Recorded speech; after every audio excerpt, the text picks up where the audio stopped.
karena puncaknya ujian itu.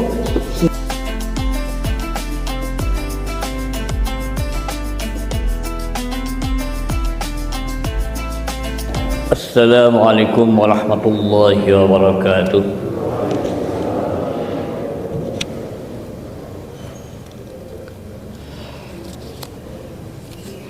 Alhamdulillahi rabbil alamin. Wassalatu wassalamu ala asyrafil mursalin Sayyidina Muhammadin al-amin wa ala alihi wa sahbihi ajma'in.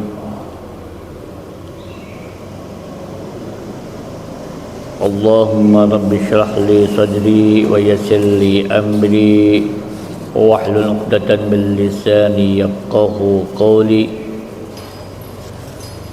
Subhanaka la ilma lana illa ma 'allamtana innaka antal alimul hakim. Qala 'azza min qa'il inna hadzal qur'ana yahdi lillati hiya aqwam wa yubashshirul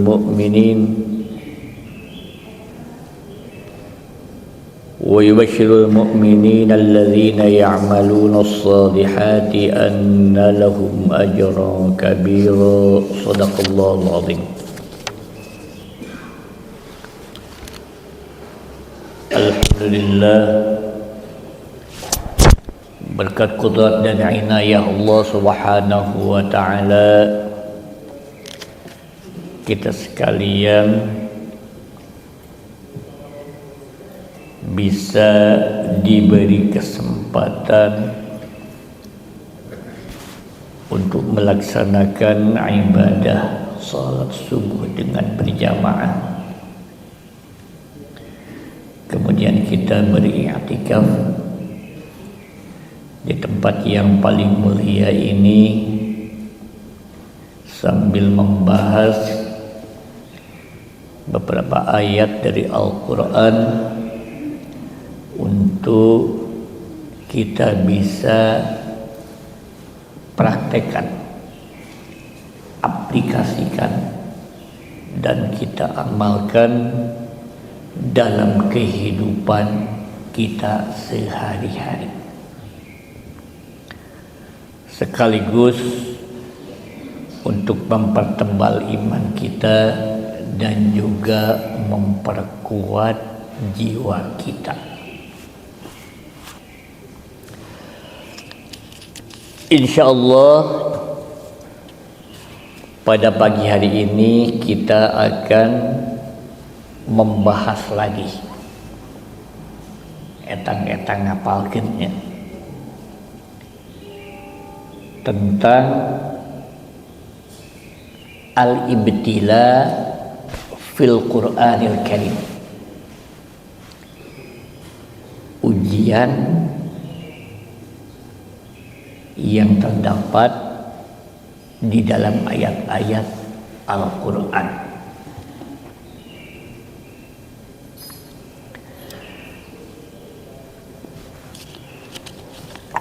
Ada 3 ayat, kita lihat nanti Bu ya, di dalam Al-Quran yang berbicara tentang ibtila. Ibtila itu ujian.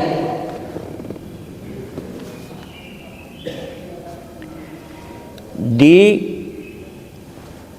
3 surat yang berbeda.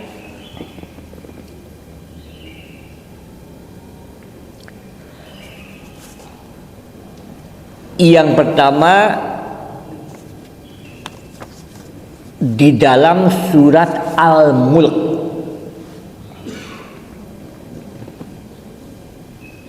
atau di kitab biasa disebut surat Tabarok. Al-Mulk atau Al-Mulku biasa di kita di masyarakat surat Tabarok. Kenapa disebut surat Tabarok? Karena dimulai dengan Tabarakalladzi biyadihil mulku. Orang kita biasanya menamakannya dengan yang mudah, yang biasa diingat.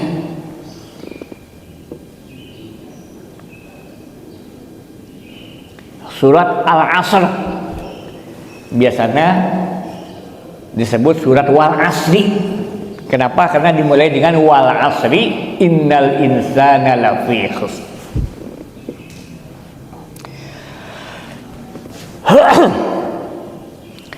Di dalam surat Al-Mulk sering saya bacakan, dan ini betul-betul prinsip hidup kita, Pak.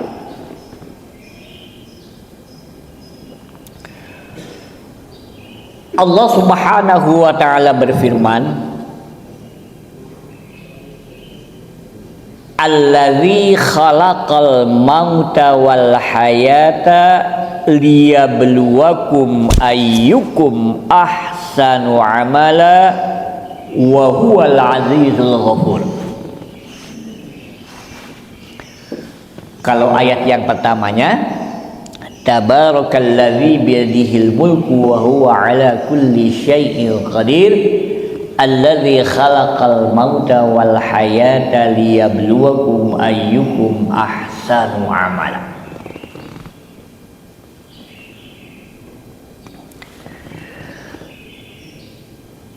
Alladzi khalaqal mauta wal hayata. Allah zat yang menciptakan mati dan hidup. Mati ciptaan Allah, hidup juga ciptaan Allah. Dalam artian yang mematikan juga Allah, yang menghidupkan juga Allah. Pada hakikatnya yang lainnya itu hanya sebab saja, tabrakan sebab adanya maut. Padahal yang mematikan adalah Allah Subhanahu wa ta'ala. Atau sebahagian mufasir menafsirkan Alladzi khalaqal mauta wal hayata. Allah zat yang menghidupkan kita dari tidak ada menjadi ada, kan?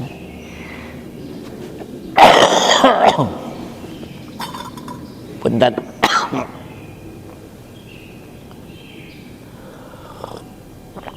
Tadinya kita tidak ada,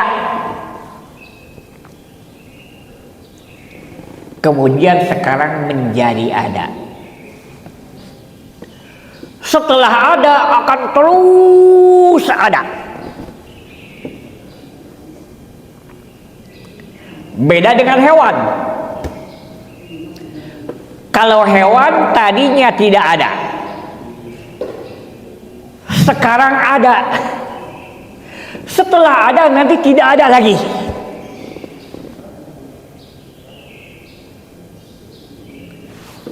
Kalau Allah dimulai dari ada dan terus akan ada, kan? Itu bedanya, kan? Kalau Allah dari ada terus ada. Manusia dari tidak ada menjadi ada, setelah ada terus ada. Hewan tadinya tidak ada, sekarang ada, nanti tidak ada lagi, kan? Makanya sering saya katakan, Bu, ya, manusia diciptakan oleh Allah Subhanahu wa ta'ala untuk hidup langgeng. Beda dengan hewan. Kalau hewan diciptakan oleh Allah Subhanahu wa ta'ala untuk hidup tidak langgeng. Ada, tidak ada, tidak ada lagi. Makanya nanti di akhirat itu tidak ada hewan, Pak. kecuali sebagai saksi nanti.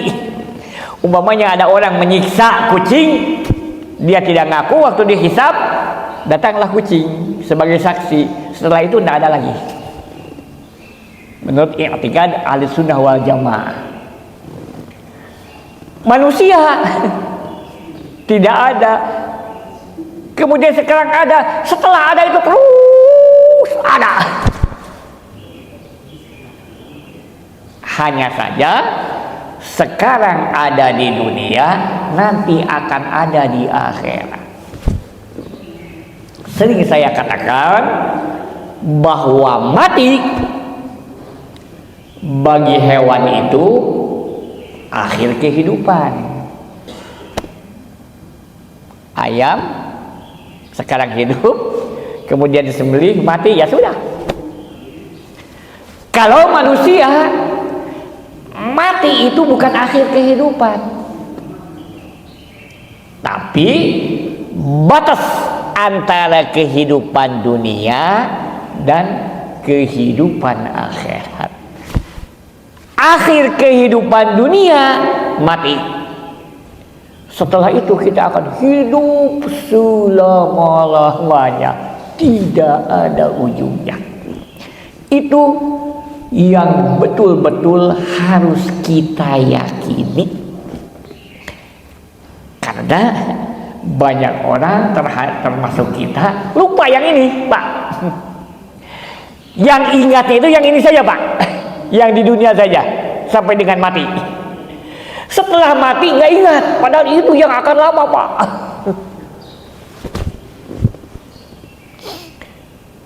Makanya di dalam Al-Quran Allah Subhanahu wa Ta'ala mengingatkan, wabtaghi fima atakallah ad-daral akhirah.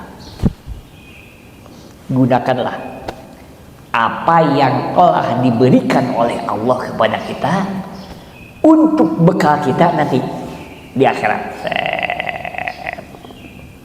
Karena tidak ada ujungnya.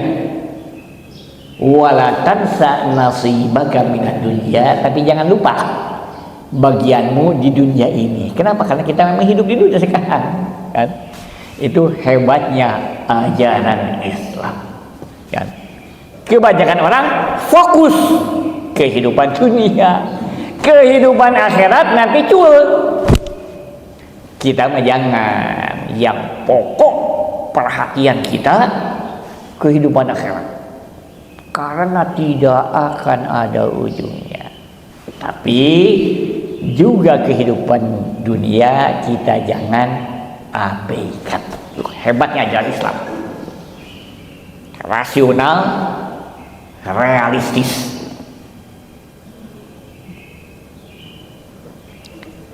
Allazi khalaqal mauta wal hayata. Allah yang menciptakan mati dan hidup, dalam artian menghidupkan manusia dari tidak ada menjadi ada. Tujuannya hanya satu, liyabluwakum ayyukum ahsanu amala, untuk menguji kalian siapa di antara kalian yang terbaik amalnya. Makanya ada ungkapan ad-dunya darul bala. Dunia itu tempatnya ujian. Tidak ada orang yang tidak diuji oleh Allah Subhanahu wa Ta'ala di dunia ini. Al-amsal wal amsal, lebih tinggi derajatnya, ujiannya lebih lagi. Yang paling berat ujiannya para nabi, termasuk Rasulullah Sallallahu Alaihi Wasallam.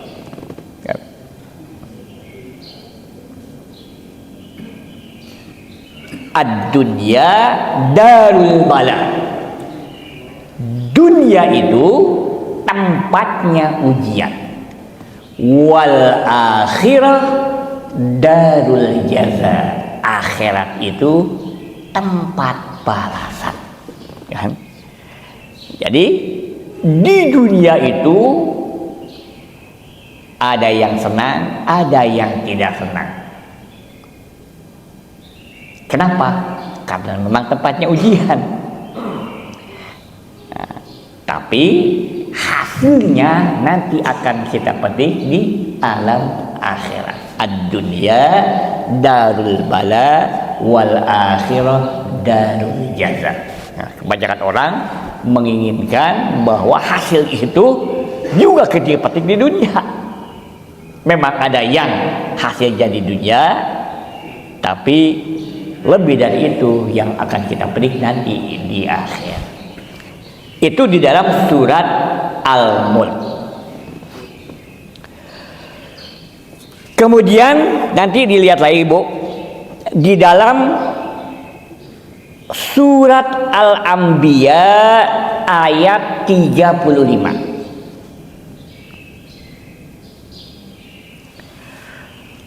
Allah Subhanahu wa taala berfirman, "Wala nabluukum bisyarri wal khairi fitnah wa ilaina turja'un."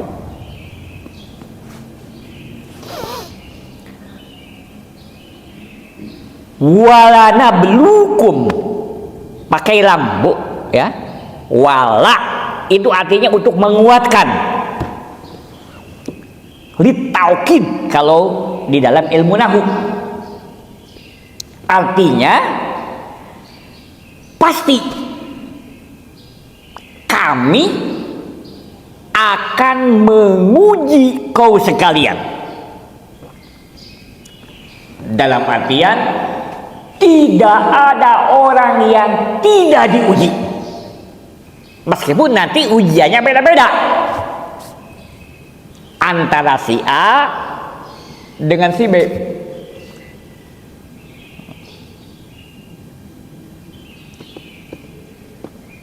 Pasti akan kami uji kau sekalian bisyarri, dengan hal-hal yang jelek,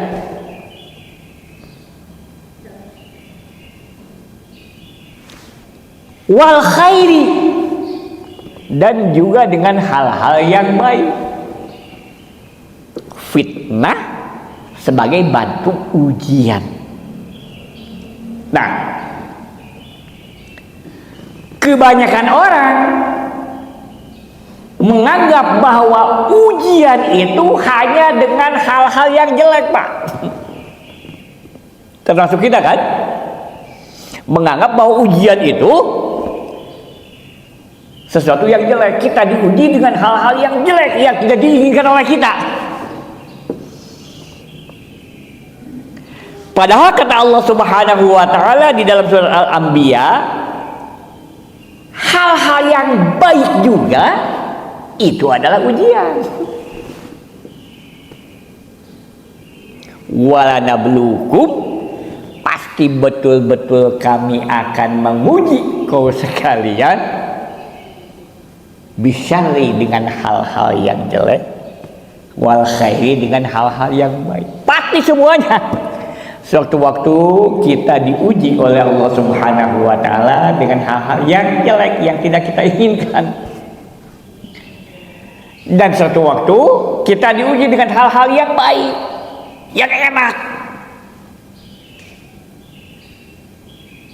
Fitnah dua-duanya juga sebagai ujian. Nah, mana yang lebih berat? Diuji dengan hal-hal yang jelek atau diuji dengan hal-hal yang baik? Yang enak, yang jelek, yang tidak mengenakan dengan yang enak kan? Kebanyakan orang menganggap bahwa ujian dengan hal-hal yang jelek itu lebih berat. Kata Rasulullah, justru diuji dengan hal-hal yang baik yang lebih berat itu. Kalau kita sekalian diuji dengan hal-hal yang jelek, kata Rasulullah SAW, fasobartum, kau bisa sabar. Gak punya uang, kita bisa diam. Gak punya makanan, kita bisa tahan, kan? Kalau air, kita manusia tidak minum itu kuat 1 minggu 2 minggu. Tidak makan kadang-kadang 1 bulan, kan? Mana contohnya orang yang mogok makan, kan kadang-kadang bisa 1 bulan tidak makan tidak minum, kan? Jika kau sekalian diuji dengan hal-hal yang jelek, fasobartum, maka kau bisa sabar. Tapi jika kau diuji dengan hal-hal yang baik, wa inna dunya hulwatun khudirah, dunia itu manis dan hijau. Nah, makanya banyak orang yang terjebak ketika diuji dengan hal-hal yang baik. Kesehatan, tenaga, kekayaan, jabatan, kan? Banyak yang tak kuat karena enak, kan? Tapi juga kata Rasulullah Sallallahu Alaihi Wasallam, bagi orang yang beriman itu diuji dengan kedua-duanya baik. Kita orang yang beriman diuji dengan syar, dengan yang jelek, baik bagi kita. Diuji dengan al khair, yang baik, bagi kita baik. Makanya Rasulullah SAW bangga dengan kita sekalian, dengan orang yang beriman. Ada hadis, Bu, ya, riwayat Ahmad dan Muslim. Ajaban li amril mu'mini, aku kagum, kata Rasulullah, terhadap urusannya orang mukmin. Inna amrohu kullahu lahu khair, urusannya semuanya itu baik. Orang mukmin itu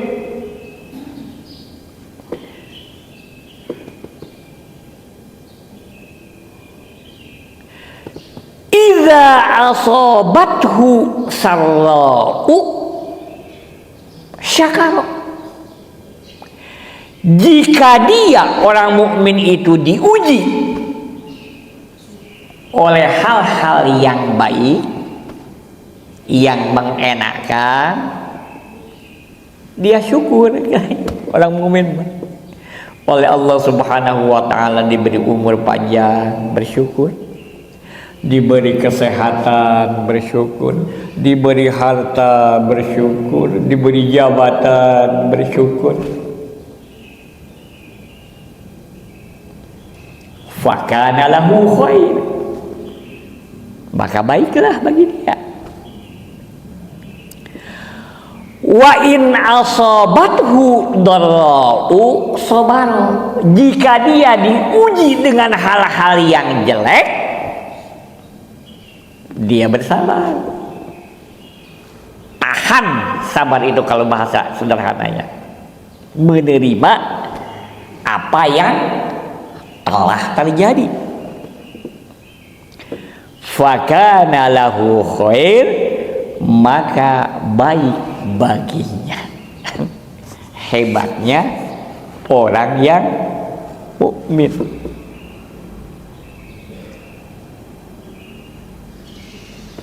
Nah, itu di dalam surat Al-Anbiya ayat 35.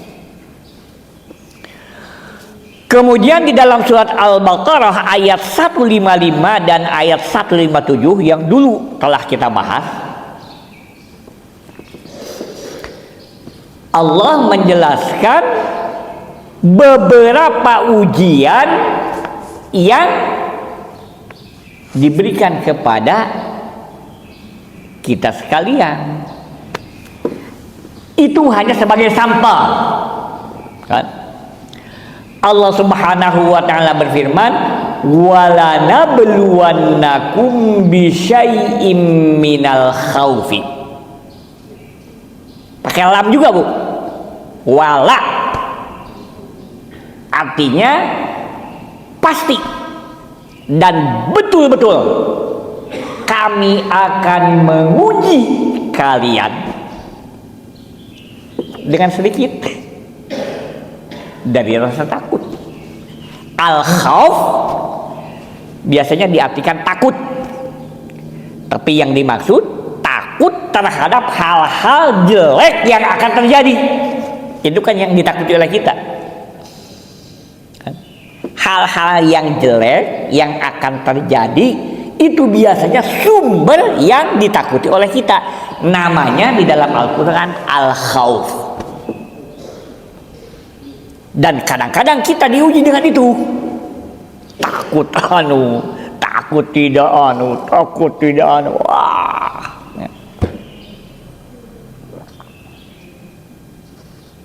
Yang kedua, walju, lapar. Usaha tidak maju, tidak ada uang, tidak ada pekerjaan dan lain sebagainya kan, sebagaimana yang terjadi, yang kita rasakan kan akhir-akhir ini kan, kesulitan terutama bagi orang-orang yang kecil.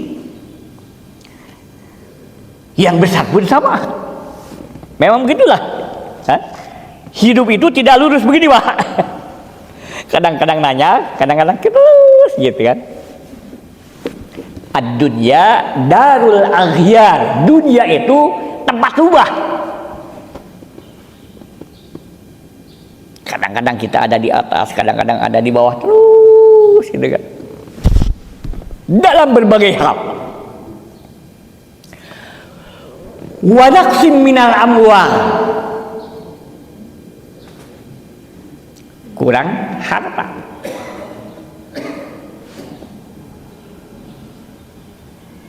Wal anfus, kurang jiwa, baik keluarga maupun masyarakat.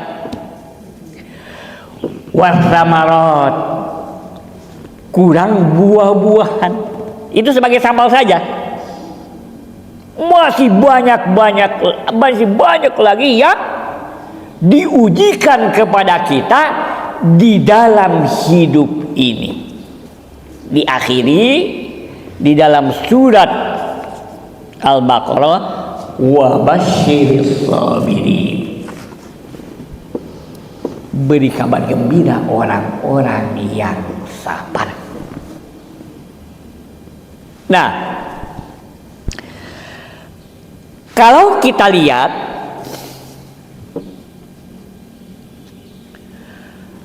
di dalam surat Al-Anbiya, sebelum firman Allah Subhanahu wa taala, wala nabluukum bisyarri wal khairi fitnah, diawali dengan firman Allah Subhanahu wa taala, kullu nafsin dha'iqatul maut. Kullu nafsin, setiap jiwa, artinya makhluk yang hidup, akan merasakan kematian. Kullu nafsin dha'iqatul mauti wala nabluukum bisyarri wal khairi fitnah. Diawali dengan berbicara tentang mati dulu. Nah, di dalam surat Al-Baqarah juga begitu. Sebelum Allah Subhanahu wa taala menjelaskan tentang rincian ujian-ujian, sebagian ujian yang akan diujikan kepada manusia, Allah berbicara dulu tentang mati.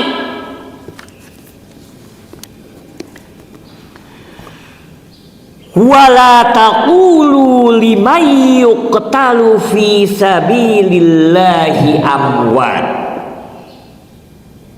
Janganlah kau berkata terhadap orang yang terbunuh di dalam perang sabilillah adalah orang mati. Bal ahya'un walakin la tash'urun. Tetapi mereka itu hidup, masih hidup pada hakikatnya, meskipun kau sekalian tidak merasanya. Nah, kenapa di dalam surat Al-Anbiya sebelum Allah Subhanahu wa ta'ala berbicara tentang ujian, kejelekan dan kebaikan, diawali dulu dengan berbicara tentang mati. Kullu nafsin dha'iqatul maut. Setiap jiwa pasti akan meninggal. Di dalam surat Al-Baqarah juga sama. Sebelum Allah Subhanahu wa ta'ala merinci sebahagian daripada ujian yang akan diujikan, Allah berbicara tentang mati. Wala taqulu liman yuqtalu fi sabilillahi amwat bal ahya. Janganlah kau katakan orang yang terbunuh atau meninggal di dalam perang sabilillah itu yang mati. Secara lahiriah memang mati.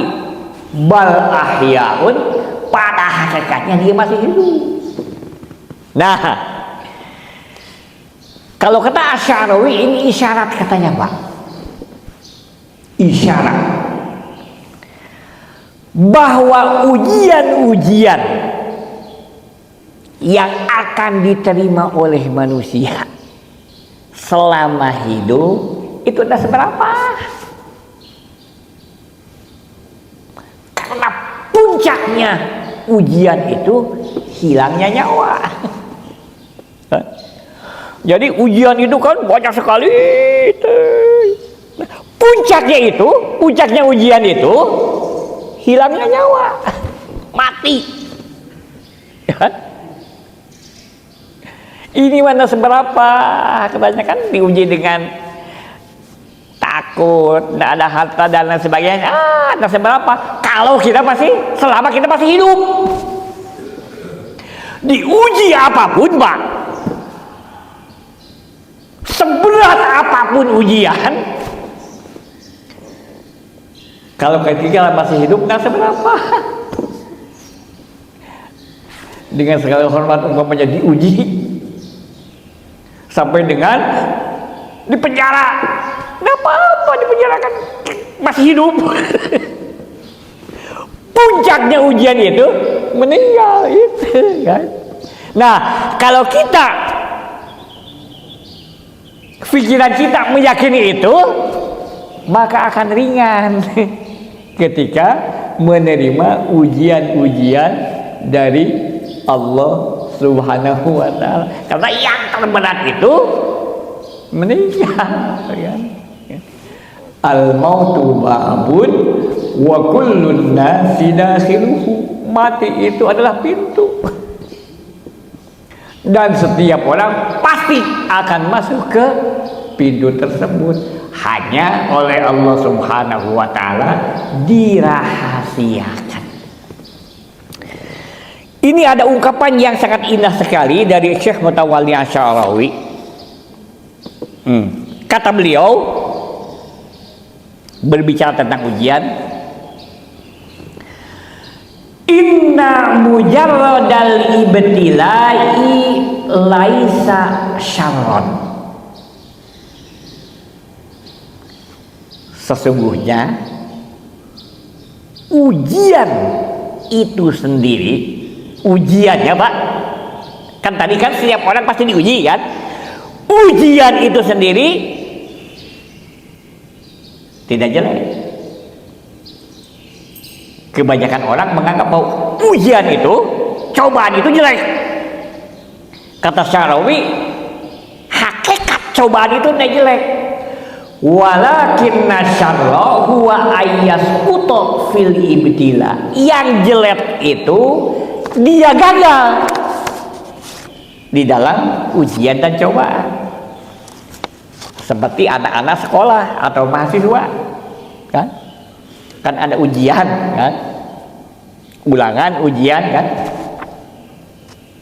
Ketika dia menghafal dan berhasil, ujian itu jadi bagus, kan? Lulus SD, kan, hasil ujian lulus SD, lulus SMP, lulus SMA, lulus S1, lulus S2, lulus S3, kan?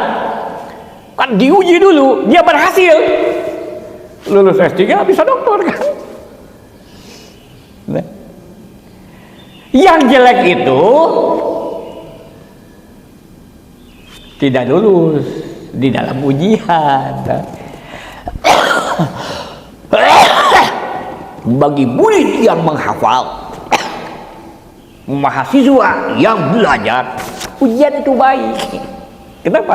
Karena dia akan memperoleh hasil ujian itu. Nah, tapi bagi murid yang tidak menghafal, yang main-main, atau mahasiswa yang tidak benar, ujian itu jelek, kita makna nggak lulus, kan? Begitu juga kita, ya. Dan semua orang pasti diuji.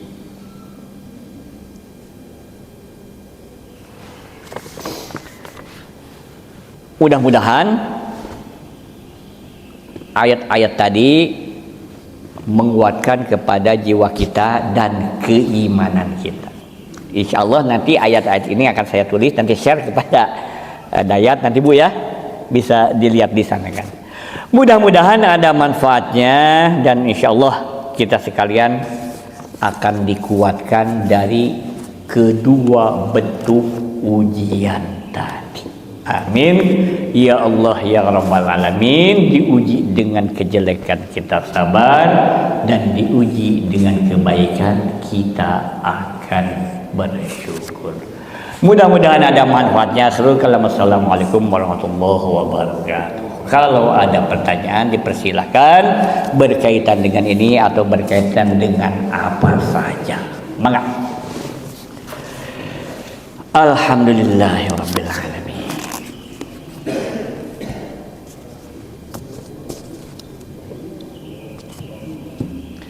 Kalau tidak ada, kita akhiri dengan wa'ala niyatil qabul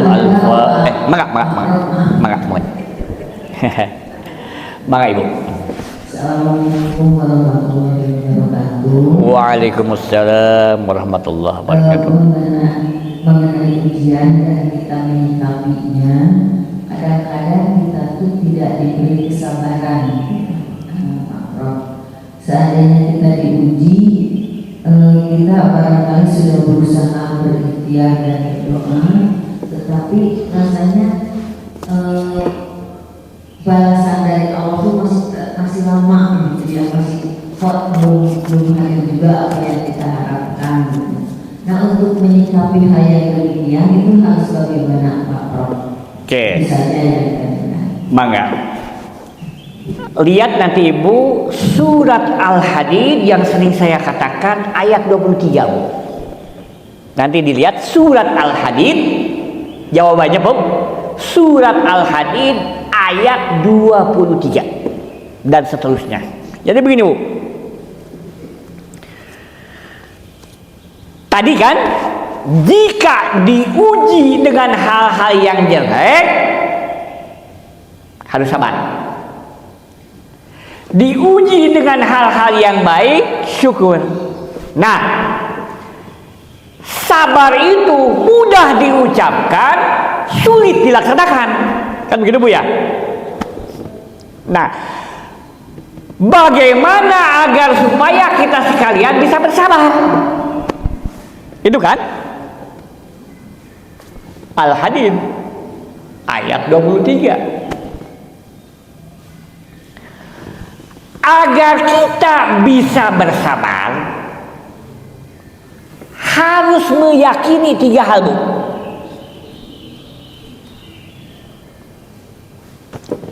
Mana yang 3 tadi?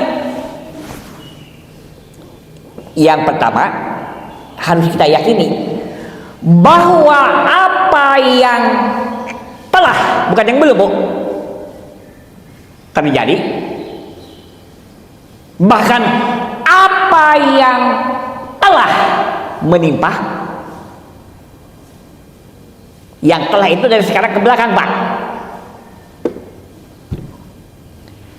Kita harus meyakini sudah ada tulisannya di Lauh Mahfuz, Bu.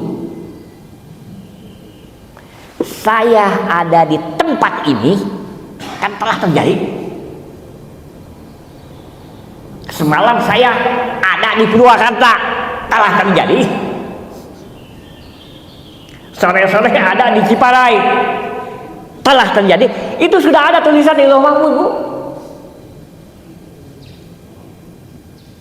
Apa yang telah terjadi, apa yang telah kita terima, bahkan apa yang telah menimpa, kita meyakini sudah ada tulisannya Lauh Mahfuz. Tidak akan keluar dari itu. Bagaimana yang belum terjadi? Ini kan batas kan? Ini telah, dan ini telah, ini belum, kan? Yang telah terjadi kita tahu semua, dan telah. Yang belum terjadi, apakah sudah ada tulisan di Lauh Mahfuz atau tidak? Wallahu a'lam. Yang belum terjadi itu kan nggak tahu, Pak. Coba, setelah kita berkumpul di tempat ini, keluar dari masjid, apa yang akan terjadi kan nggak tahu, hanya prediksi saja. Kadang-kadang cocok dengan prediksi kita, kadang-kadang enggak. Karena yang belum terjadi itu kita tidak tahu, maka memerlukan usaha, upaya sesuai dengan prediksi kita. Pada waktunya terjadi A, harus tunduk. Berarti sudah ada tulisan Lauh Mahfuz. Itu yang pertama, Bu, ya. Kita harus meyakini bahwa segala sesuatu yang telah sudah ada tulisan di Lauh Mahfuz. Yang kedua, kita harus meyakini bahwa apa yang telah terjadi, bahkan telah menimpa, itu yang terbaik bagi diri kita, Bu. Meskipun kadang-kadang menurut kita jelek. Wa asa an tuhibbu syai'an fahuwa syarrul lakum. Kadang-kadang apa yang disenangi oleh kau sekalian jelek bagi kamu. Wa asa an tukrihu syai'an fahuwa khairul lakum. Kadang-kadang apa yang tidak disenangi oleh kamu baik bagimu. Kan? Kadang-kadang apa yang menurut kita baik, menurut Allah jelek. Menurut kita jelek, menurut Allah baik. Meskipun kadang-kadang menurut kita baik, menurut Allah baik, menurut kita jelek, menurut Allah jelek. Tapi apa yang telah terjadi, bahkan apa yang telah menimpa, itulah yang terbaik bagi diri kita menurut pandangan Allah. Meskipun menurut diri kita jelek. Kan? Sering saya contohkan, kan, beberapa kali di sini pada waktu Air Asia jatuh, Bu. Air Asia kan dari Surabaya, Juanda mau ke Singapura kan jatuh di Selat Kalimata, Pak. Entah tahun berapa waktu itu. Ada pengusaha dari Malang ketinggalan. Entah dia kesiangan atau gimana, wallahu a'lam bishawab. Ngamuk, Pak. Saya rugi sekian puluh miliar, sekian ratus miliar. Karena marah dia pulang ke Malang. Sebelum sampai ke Malang, ada berita bahwa Air Asia lost control. Menurut dia ketinggalan pesawat itu jelek. Dia mau meeting di Singapura, kehilangan sekian ratus miliar. Menurut Allah ketinggalan itu baik. Coba kalau nggak ketinggalan Pak, jangankan miliar-miliar kan, nyawa pun hilang. Itu yang kedua Bu. Yang ketiga, kita harus meyakini pasti ada hikmatnya. Dan hikmat itu kebaikan bagi kita. Hanya saja hikmat itu kadang-kadang waktu itu kelihatannya. Kadang-kadang nanti kelihatannya seperti tadi. Yang pengusaha orang Malang itu kan, waktu itu kan nggak ketahuan. Ketika dia pulang ketahuan hikmatnya. Kadang-kadang kata Syarawi, hikmat itu tidak diketahui oleh kita Bu. Padahal ada hikmatnya. Nah, kalau kita meyakini yang tiga ini, insya Allah bisa sama. Ma asaba min musibatin fil ardi wala fi anfusikum illa fi kitabim min qabli an nabraha. Al-Hadid ayat 3. Segala sesuatu yang telah menimpa pada di muka bumi ini, bahkan pada dirimu sekalian, sudah ada tulisannya di Lauh Mahfuz bahkan sebelum terjadi. Nah, kalau itu diyakini, likaila ta'sau ala ma fatakum wa la tafrahu bima atakum. Kau tidak akan menyesal terhadap apa yang tidak kau raih. Dan itu Bu ya, Al-Hadid ayat 23. Insyaallah bisa sabar. Mudah-mudahan ada manfaatnya. Wa ala jadul qabul. Al-Fatihah. A'udzu billahi minasyaitonir rajim. Bismillahirrahmanirrahim. Alhamdulillahirabbil alamin. Arrahmanir rahim. Maliki yaumiddin. Iyyaka na'budu wa iyyaka nasta'in. Shiratal mustaqim. Shiratal ladzina an'amta 'alaihim ghairil maghdubi 'alaihim waladdallin. Assalamualaikum warahmatullahi wabarakatuh.